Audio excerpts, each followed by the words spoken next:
session where we are going to discuss some more concepts, and based on that we are just going to do numericals, and that all will be very useful for the exam point of view. Okay, so let's start the session. If you have not downloaded the Adda 247 application, just download this and subscribe the Officers Adda 247 YouTube channel so that you can get notifications of the live sessions, you can get notifications of the lectures, recent lectures, and you can get mock tests, you can get quizzes. Alright, so just downloaded the Adda 247 application and subscribe the Officers Adda 247 YouTube channel.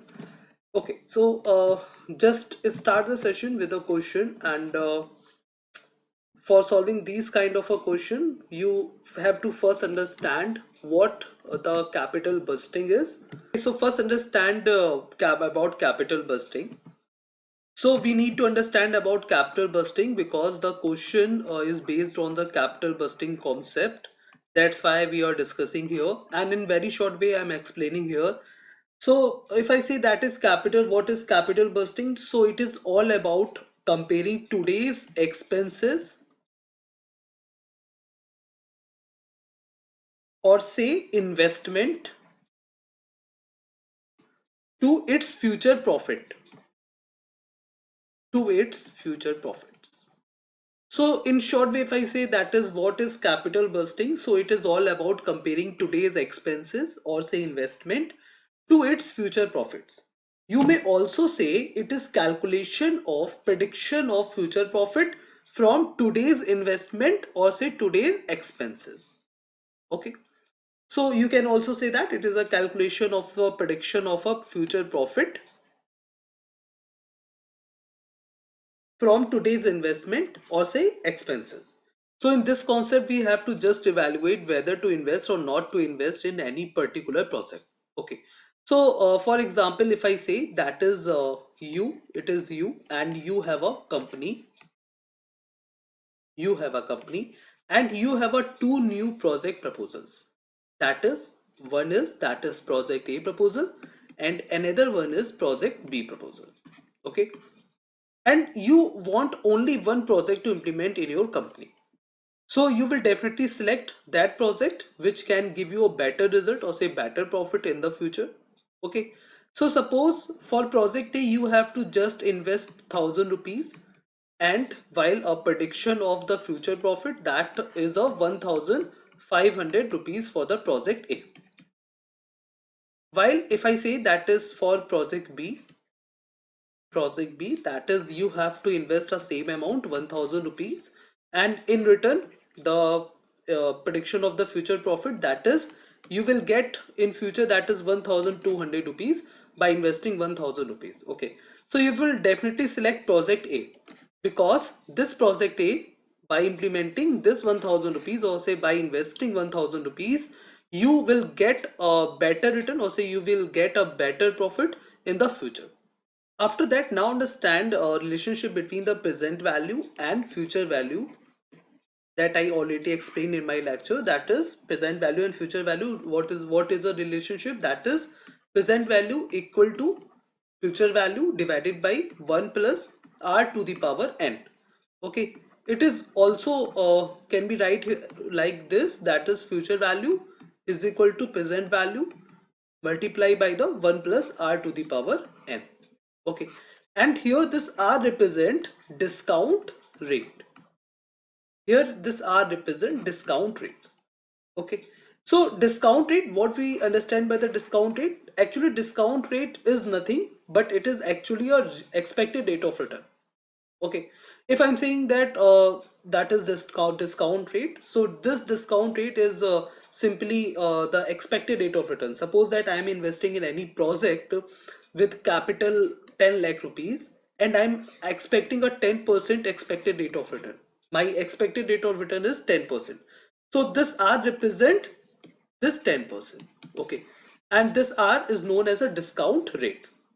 Okay, now another term is also here, that is known as a discount factor. That is known as a discount factor, and you will get a multiple questions based on the discount factor in the exam. So after that, another term we have to understand, that is discount factor. So just understand the relationship between the discount factor. So discount factor is equal to 1 plus r to the power n, while this r represent discount rate. Okay, so many one of you just confuse between the discount rate and discount factor, but both are different things. Okay, so the relationship between the discount factor, that is discount factor equal to the 1 divided by 1 plus r to the power n. All right. Now, what I told, that is the relationship between the present value and future value, that is present value equal to future value divided by 1 plus r to the power n. Okay, or I can also write here, that is present value equal to future value multiplied by discount factor. Discount factor, and this you have to memorize here, that is present value equal to future value into discount factor. So if I say, that is because we can also write here, that is future value, this can also be written as future value multiply by 1 plus r to the power n, and this 1 divided by 1 plus r to the power is nothing but a discount factor. Okay, so this is a formula, that is present value equal to future value multiplied by the discount factor. Okay, and in exam you will find the multiple questions based on that. Minimum two to three questions you will just definitely find in the exam.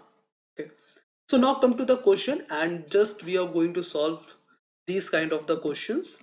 Okay, so here the discount factor is given, while 10% rate of interest, at a 10% rate of interest the discount factor is giving. All the calculation is already given here, that is for the first year the discount factor is 0.909, for the second year the discount factor is given 0.826, for the third year the discount factor is giving 0.751. Okay, now there is a term, that is if the cash inflow for the second and third year from project is 10,000 rupees each, so what is the present value of the cash value cash flow for the third year? All right, so look, what we understand by the cash inflow.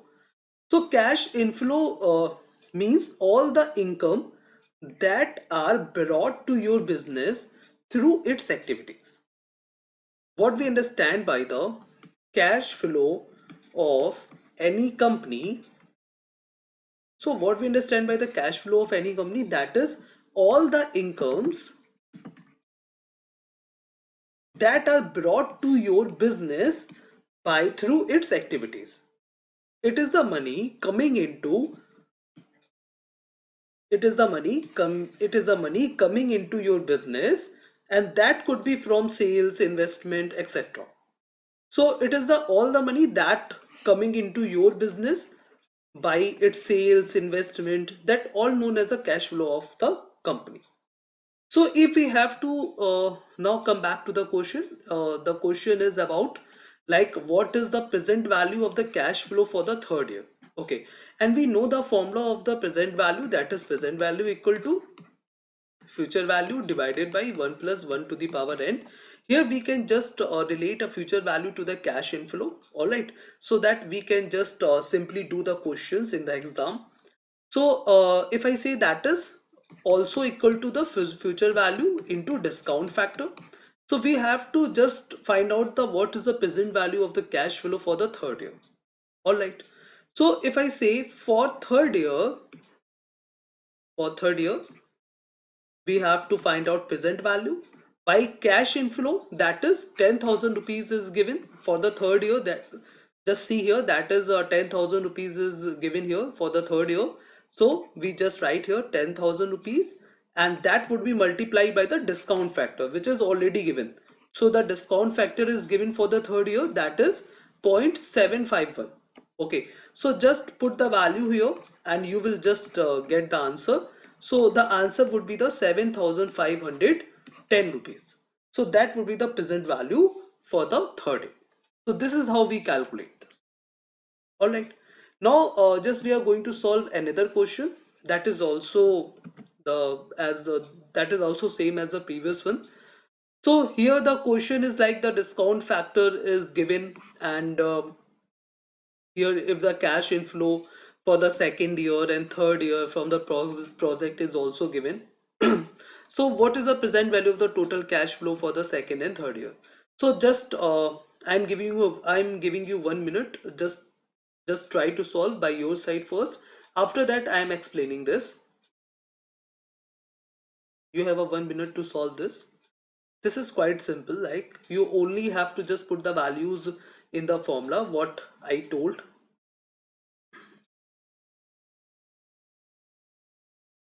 Here cash inflow is given for the 10,000 rupees. First you have to write present value and future value relationship. That would be,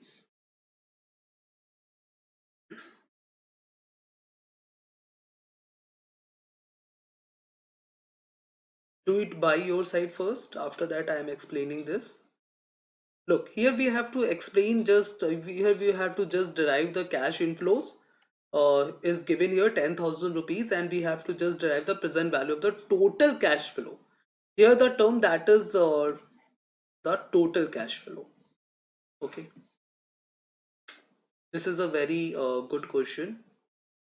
So look, what we have to do in the exam, we have to just write the formula because we do not want to be confused in the exam. So just write the formula, that is present value equal to future value divided by the 1 plus r to the power n, and this are known as a what? Discount rate. What I told, that is called as a discount rate. Okay, and we also know that this can also be right here, that is future value multiplied by the discount factor. Okay, so we have to just calculate for the second year. If we have to just calculate for the second year present value, so what we can write here, cash inflow is given for the second year, that is 10,000 rupees. Okay, so just write 10,000 rupees here, and after that discount factor is given for the second year. Just look at here, that is given 0.826. So just multiply by this 0.826 and you will just find the present value of the second year. Okay, so if I say that is present value of the second year would be the 8,260 rupees. Okay, and if I say just calculate the cash flow for the third year, if I have to calculate the cash flow for the third year, so we have to just write present value because we have to just find out the present value. And here 10,000 also given for the third year. Okay, so just write 10,000 rupees here, and the discount factor is given for the third year, that is 0.751. So just write here 0.751 and just calculate this. So this would be 7,510 rupees. Okay, but the question is, that is you have to just define what is the present value of the total cash flow. So we have to just find out the total cash flow for the second and third year. So you have to do here, that is 8,260 plus 7,510 rupees, and you have to just sum up that two components here, that is 8,260 and 7,510 rupees. Okay, so you will get the answer here, that is 15,770 rupees. Okay, so that would be a total present value of the cash flow for the second and third year. We have to just add second and third year present value cash flow. Okay, so this would be the answer here, that is 15,770 rupees. All right. Okay, so this is how we calculate these kind of a question, and you will definitely get these kind of a question in an exam. Because okay, after that, one update from our side, that is we are just going to start a foundation batch for English medium aspirants, and this batch is going to start from the 7th February 2022.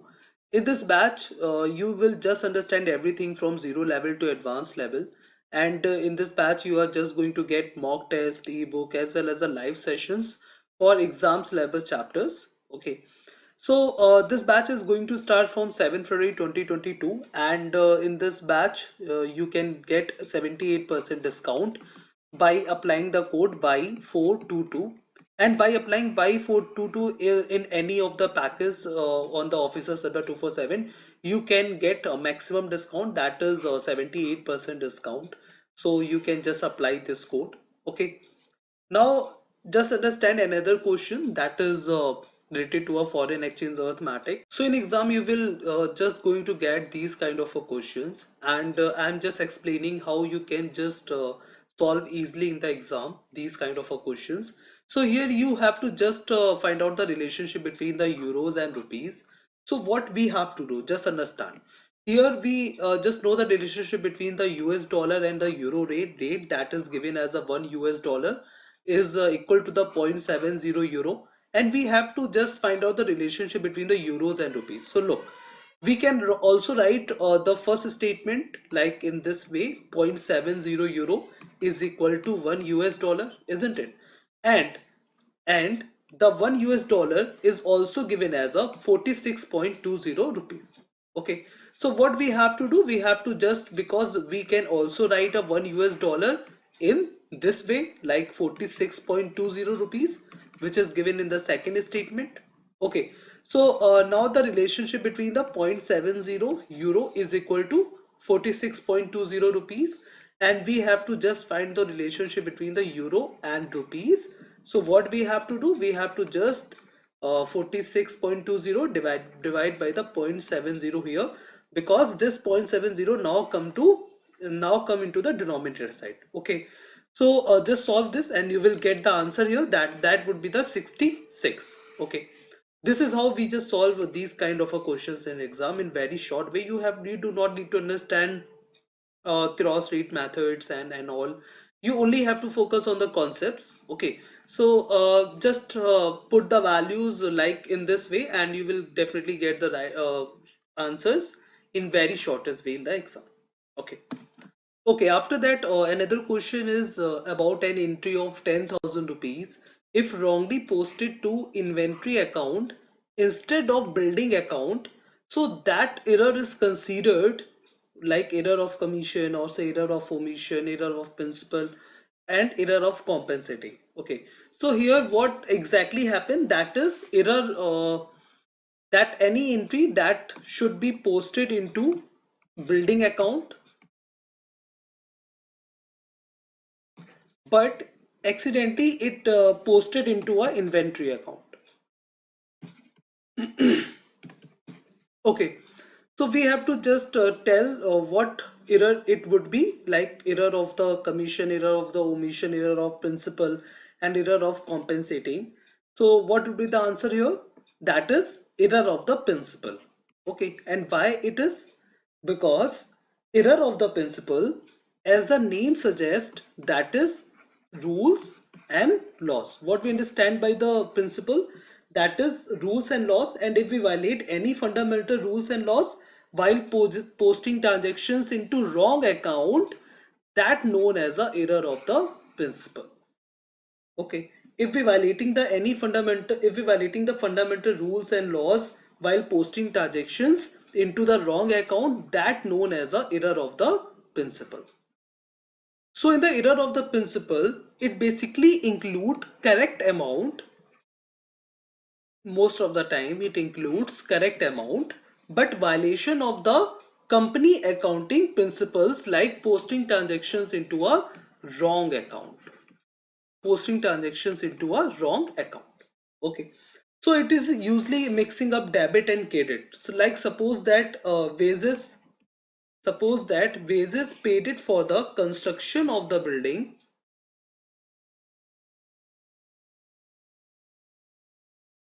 Wages paid for the construction of the building is debited to the wages account. So it is a kind of the error of the principle, because in this transactions, wages paid for the construction of the building, it is a kind of a capital expenditure.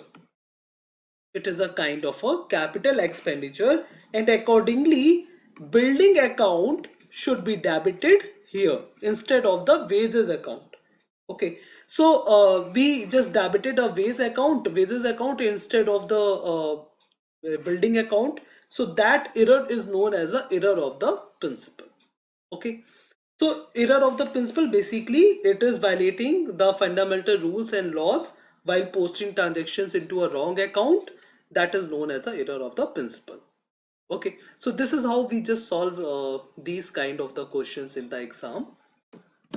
Okay, so that's all for this session. I hope you guys just enjoyed this session and learned different concepts here, and that all will be very useful from the exam point of view. So if you just liking our content, just liking our effort, please do not forget to hit the like button. Okay, and meanwhile you can also join us on the Telegram channel. There you can find a PDF quizzes and live class link. Okay, so thanks for joining me and thanks for watching this video as well. And like this video, share this video to your friends and subscribe the channel.